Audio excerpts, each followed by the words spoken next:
So let's say that I have a vehicle on my lot that's up for sale, and somebody, some kid comes and smashes my windshields. My policy's not going to cover that. That's a bad, yes. So that's a bad example.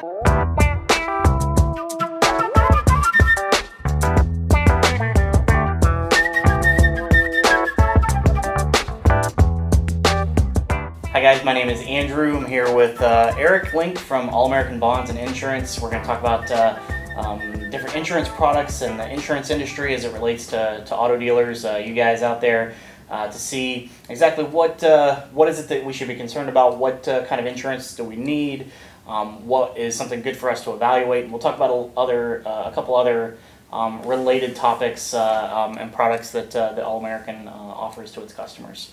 So Eric, first of all, thanks for joining us today. Thanks for having me. Absolutely. So tell me a little bit about yourself and how you got involved in the insurance industry. Sure. So obviously, you already introduced me. I'm Eric.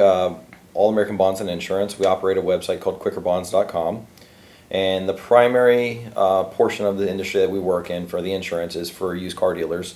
They have obviously two types of requirements that we'll get into, but I got into it because I had a mentor, a person that was in the industry for a long time, and after he got out of the industry, I asked kind of for permission almost to get into the industry. Yeah. And then the rest is history. 7 years later, the rest is history. Wow, that's awesome. So you used to be, or I think you still actually own a dealership of your own? Yeah, so I'm a partner in a dealership also. It's another friend of mine from another business that I owned, I still own.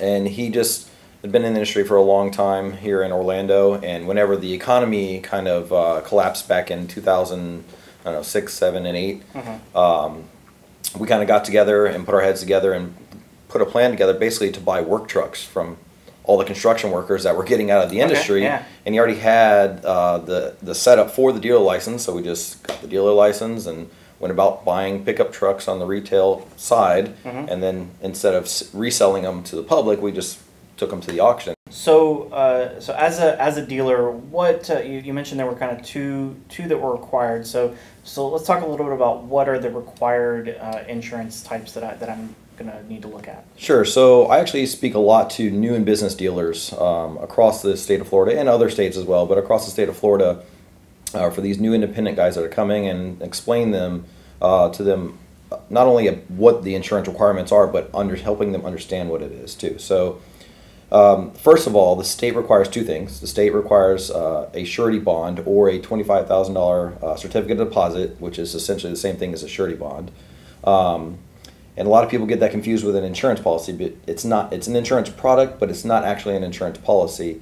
A surety bond is more like a financial guarantee or a line of credit that the insurance company, given to you through an insurance agency, will hold for you in case there is some individual or a company or an auction or somebody that is harmed financially by you, and they can make a claim on your bond to be made whole financially. Okay, so it's kind of like the state requires a little bit of underwriting to certify that you're a dealer. Yeah, it's really a penalty thing to make sure that you don't do things you shouldn't be doing, right? Common things are like issues with branded titles. If you're not disclosing branded titles correctly, or whatever the case may be. Or like if you purchase a vehicle at the auction and you decide you don't want to pay for it because you overbid on the price, those kind of things will come against you, and they will go get the money from your bond company. And then since it's a penalty amount, unlike an insurance policy, where on an insurance policy, once the insurance company pays out for you, that's pretty much it until your premium comes up, your renewal comes up again. On the bond side, if they pay out for you, you're required to pay them back 100% plus whatever attorney fees and so forth. So that's the real difference. Okay. It doesn't just go away at that point. So let me see if I understand this correctly. So the dealer bond is $25,000. Correct. The dealer can either put up the full $25,000 to the state and essentially you put it with a bank. Yeah. Or they can come to a company like yours and purchase an insurance product of sorts, so they don't have to pay the full $25,000. Correct. And then if there's a claim made, you will front up to the $25,000, but then the dealer is still ultimately responsible to fill that hole back in. Yeah. So yeah, the dealers are required to pay that whatever the insurance company, the bond company pays out for them, Okay. they're required to pay it back. In fact, your bond is based on your personal credit or the owner's credit, Okay. not like the insurance policy, which follows the business more, whereas the bond follows the individual, the owner. Okay. So you can't just walk away from it; it will follow you. Okay, so that's one policy that you said is required. So what's the other one? So that's the other one, and then a lot of people get confused because the state actually requires a garage liability insurance policy at the $25,000 amount too. Okay. So a lot of people, that's why a lot of people confuse the two. Unfortunately, though, you cannot even purchase a $25,000 liability policy because none of the companies in Florida will write that low of a limit. Okay. Oddly enough, their minimums pretty much across the board is going to be $30,000. Okay. The main difference here is it's like an insurance policy, like you think an insurance policy, like an auto insurance policy, except it has the commercial auto, but then it has liability coverage for the premises, the slip and fall coverage essentially. Okay. Right? So it encompasses those two pieces, which is different from like a general liability policy, which you can also get and combine that with a commercial, but then nobody will write that. So your product as a dealer that you have to get is a garage liability policy. Okay, and so that is that going to cover like injuries by my mechanics or? Sure. So there's a couple things it doesn't. There's things that it doesn't cover, and there's things that it does. The basic of it is the minimum requirement of the $30,000. It covers liability for you to be driving on your dealer tags. Okay. And then it covers the liability for the premises, the slip and fall coverage. So if somebody gets hurt, like a customer is walking on your lot. And so I'm still having a little bit of confusion because, as a business owner, our limits are significantly higher than $30,000. And so would you recommend that dealers increase those limits, or do you think for what that policy is, that's good? Yes and no. So on some instances, $30,000 is not a lot of insurance, right?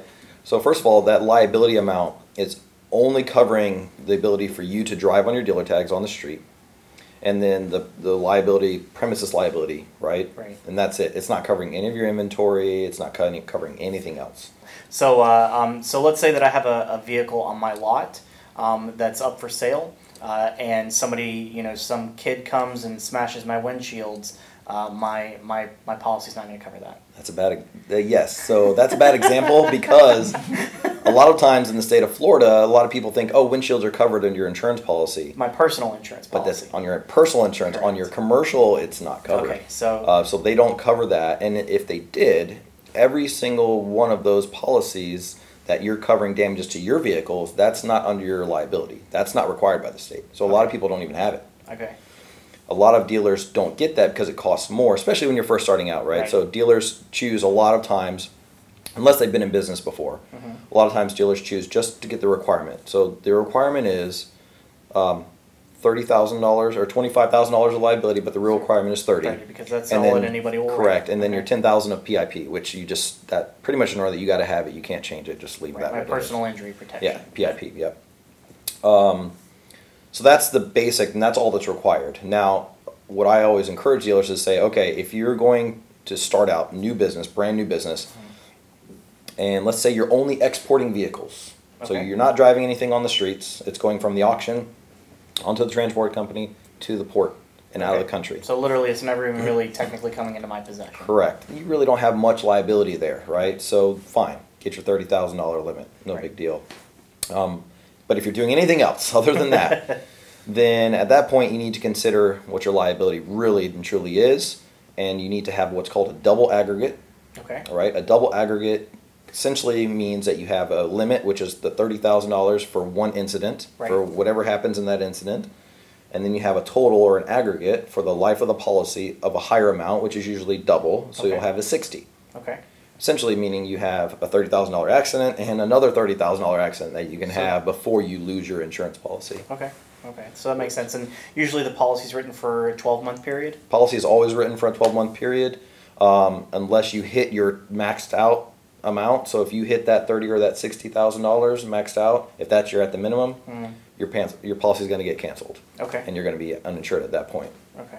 And I'm sure you understand in the state of Florida, if you become uninsured, you're out of compliance. You're out of business. And then you're out of business. And to get back in business, you have to get another insurance policy, which is going to be very difficult once you have a $30,000 loss. Yeah. And then you have to pay a fine to the state. So really, you got to split it up into two divisions. You have the new people, or the guys that are kind of like by appointment only. might sell 1 or 2 cars a month, and then you have the normal used car dealers. They have a lot. Yeah. They have 30 or 40 cars on the lot. They got customers coming in and out, right? If you're that person, you really should have significantly more than $30,000, and the kind of norm amount is going to be like a $1 million liability amount. Okay.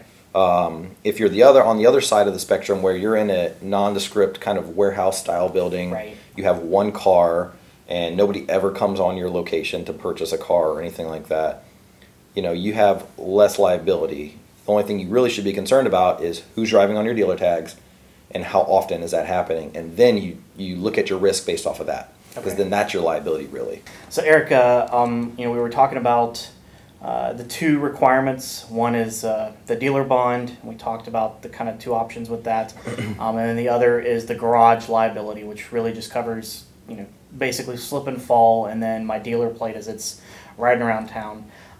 So that's the bare minimum.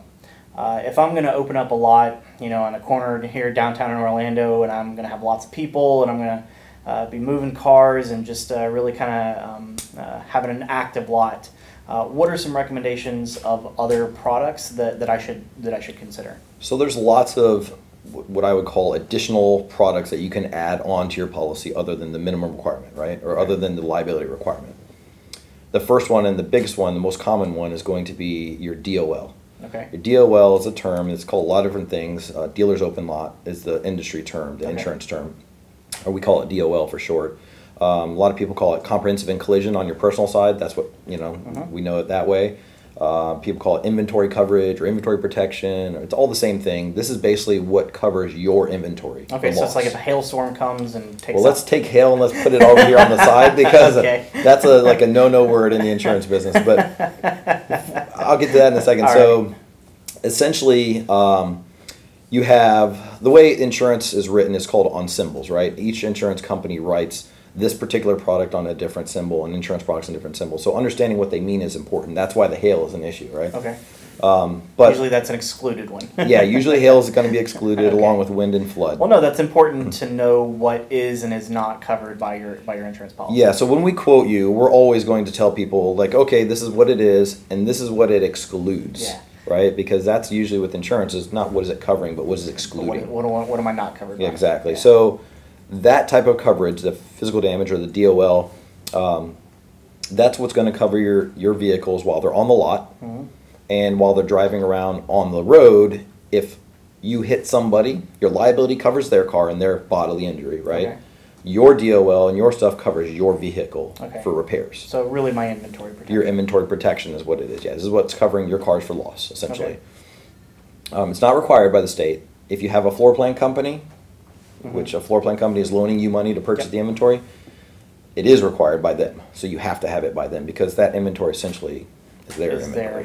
Yeah. Exactly. So do they usually set the limits that they expect for whatever their yeah, so this is a common issue. Floor plan companies usually require like a 66% coverage of your inventory on that floor plan. Okay. The problem is the insurance companies don't write it that way. Okay. They write it as what you call 100% coinsurance, which means essentially you have to have an amount of physical damage insurance to cover everything on your lot, whether it's on floor plan, whether you bought it with your 401k money, whether it's your own cash or borrowed cash or whatever. Whatever's on your lot. If you have $100,000 on your lot and only 50 of it is on floor plan, that doesn't matter. You have to have $100,000 worth of inventory coverage. Okay. You can't have 50 and have 100,000 in inventory. Gotcha. You can. The only problem is then when you have an accident or you have a claim, you're going to have a 50% penalty attached to whatever that claim payout will be. Wow. Okay. Now you can purchase this type of product from the floor plan companies. They will sell it to you, but it's forced by them, and you pay a percentage per thousand per day, but that only covers the cars that are on their floor plan. It doesn't cover the other inventory. So interesting. It's almost always cheaper to go with your insurance company, whether it's us or somebody else, to purchase this, because it's going to be more comprehensive. It's going to cover everything, and it's cheaper. Yeah. So what pieces of information are you going to need from me as the dealer to write that policy? I assume you're going to want to know how many cars I've got on my lot. So it comes down to a couple of questions. We're going to ask you, and a lot of times dealers try to fudge the numbers a little bit because they want it to be cheaper, but they don't realize it's not. It's cheaper right now, but next month when you have an accident, it's not going to be cheaper, right? So, first question is, how many vehicles can you have on your lot?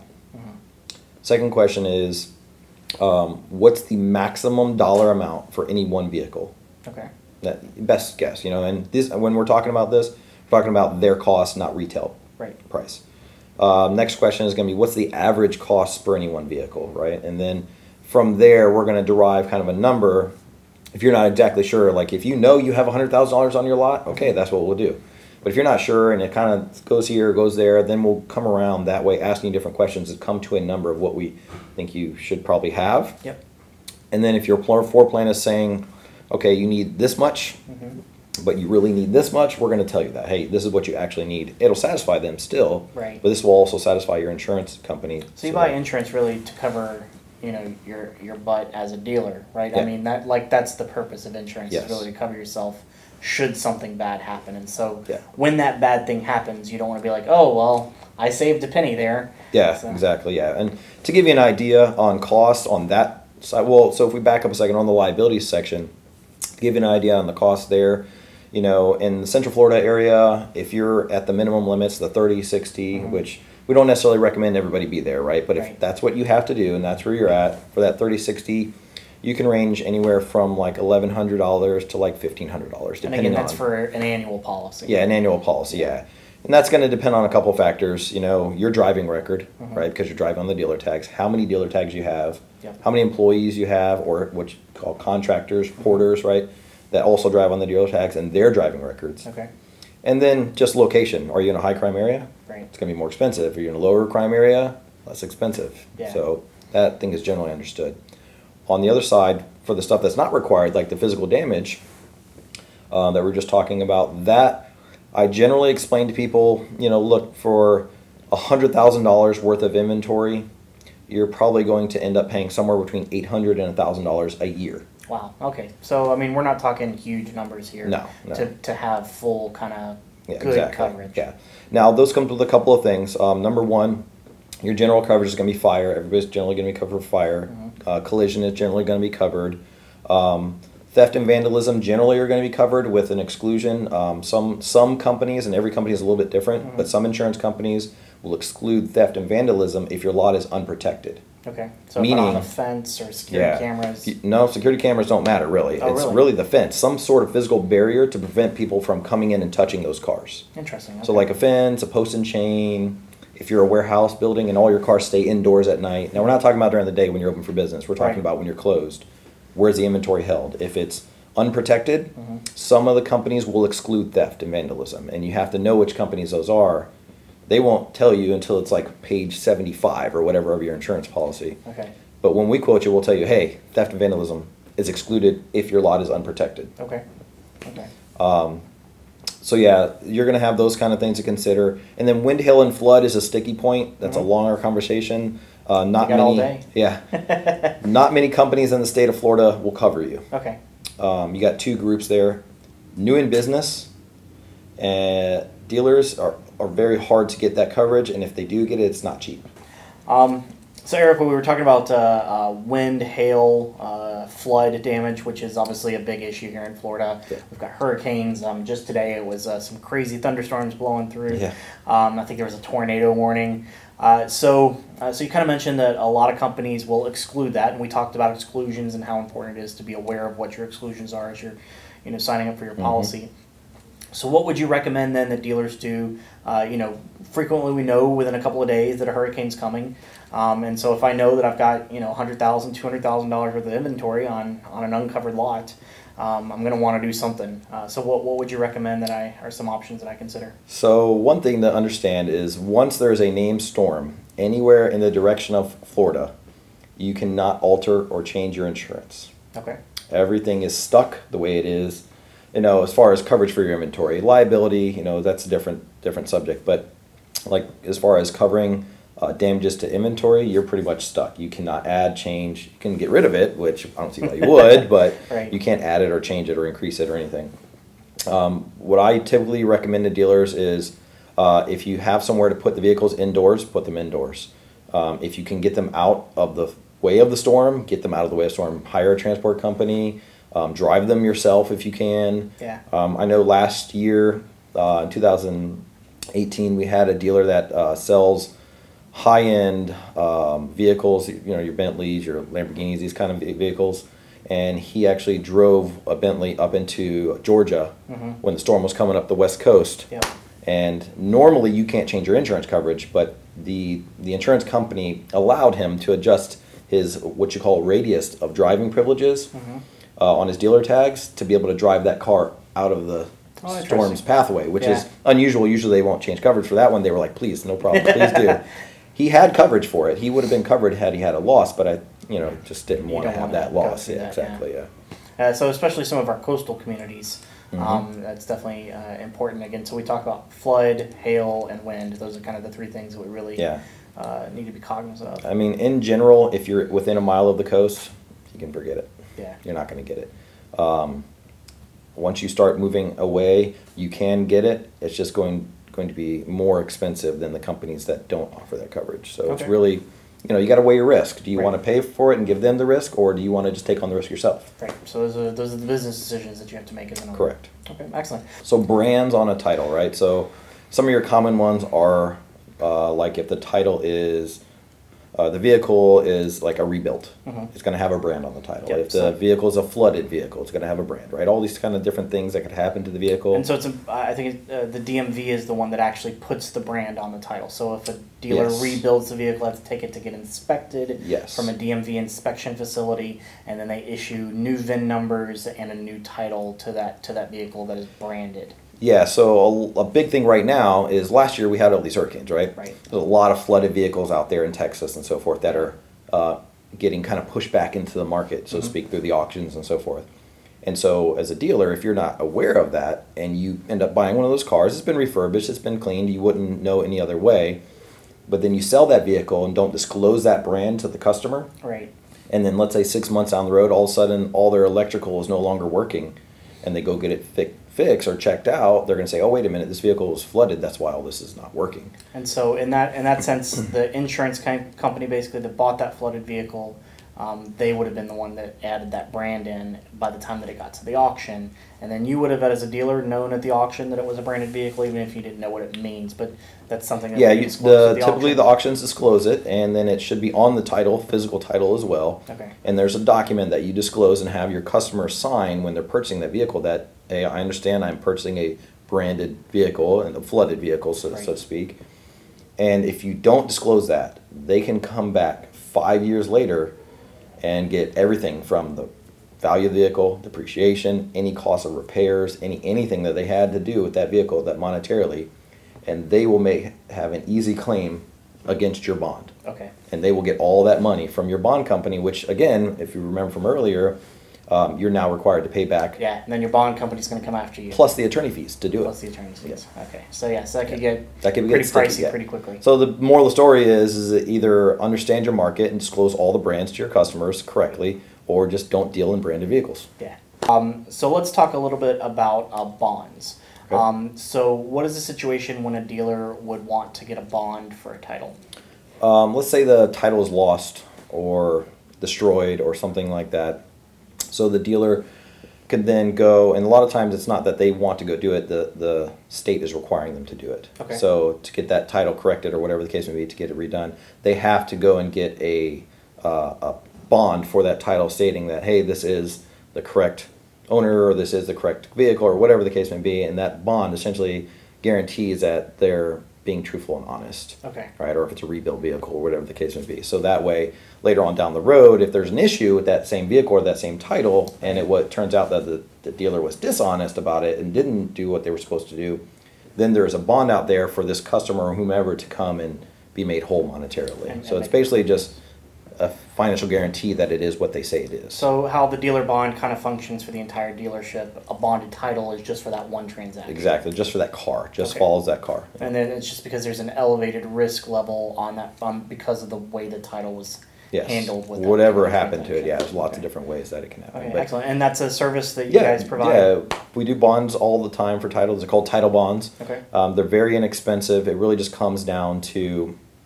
for how many years it's being required. and then the value of the vehicle. Okay. You know, lots of times we write a lot of them for $100, $110, something like this. I gotcha. And it's really not expensive, but it's something you have to do. 99% of the time, it's the DMV or the state requiring you to get this done to be able to, get title to sell the vehicle. Okay, all right, excellent. I think I only have one last question, something that I've asked all of our previous guests, Sure. Which is what's the one piece of advice that you would give to a new dealer in the industry, somebody who's just getting started off, to say, this is something that in my experience as Eric, that I recommend that you take a look at and really be cognizant of. So I would give you two. Okay. One, on the business side, if you're new to this industry, it is a tough industry. And maintain your overhead as low as possible for as long as possible, and gradually walk into the industry. Don't just go in and blow your nest egg and spend hundreds of $1,000s on a location and try to go for broke at the beginning. Start slow. Get a small location, something as inexpensive as possible, something that you can go 1-2 cars at a time and learn your market, learn your niche in the industry, and just build from there. Okay. The second thing I would say more on the insurance, on my side of the fence, is that if you have any sort of assets or anything that somebody potentially could sue you and get, even if you're incorporated as an LLC, it doesn't matter. All this stuff can be brought into a lawsuit. If you have anything to lose, do not start with the minimum on your insurance. Raise your limits up, right? Make sure that you're going to be protected. Yeah. Right? Because you're insured either way. The question is do you want to put that risk on the insurance company, or do you want to put all that risk on yourself? Right. It really comes down to that. Okay, excellent. All American Bonds and Insurance is a local family-owned agency. We're here in Orlando, but we operate all over the country. I speak to a lot of the new in business dealers and network with a lot of the already in business dealers that have been here for a long time. So we offer, obviously, insurance products and insurance and bonding products for the dealership industry. But we also have a wealth of knowledge and connections with all different people in the industries that we can connect you with as well to help you make sure you're successful. Well, so Eric, I just want to say thank you again for coming today. I learned a lot about insurance, which is not the most glamorous topic in the world, but it's helpful. You mentioned a couple times how you typically speak to new dealers. I know that you're very active with the Dealers Association, FIADA. We had Brad in recently to talk to us about the importance of joining the association and some of the other related vendors in the industry. And so make sure that you check out those videos, that you see our interviews with those other folks. And just to learn more about your business as a dealer, or if you're considering getting into the dealer business, and all the kind of pieces of information that go along with that. So Eric, thanks again for your time today. No problem. And take care.